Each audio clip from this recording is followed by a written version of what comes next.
Nah, dia sedang menuju bergerak ke sini guys ya. Nah, itu tuh. Nampak kan gelembung-gelembungnya kan? Itu tuh, gelembung-gelembung bergerak gitu guys ya. Nah, seperti itu ya. Saya akan coba ya. Predator apa yang ada di dalamnya itu ya. Aku coba lempar batu guys ya. Ah!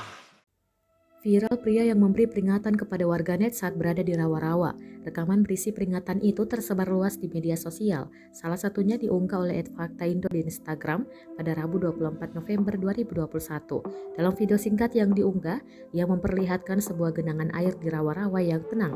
Kendati tenang, air tersebut nampak memunculkan gelembung. Menurut pria tersebut, saat terdapat gelembung di sebuah rawa-rawa pertanda adanya predator di dalam.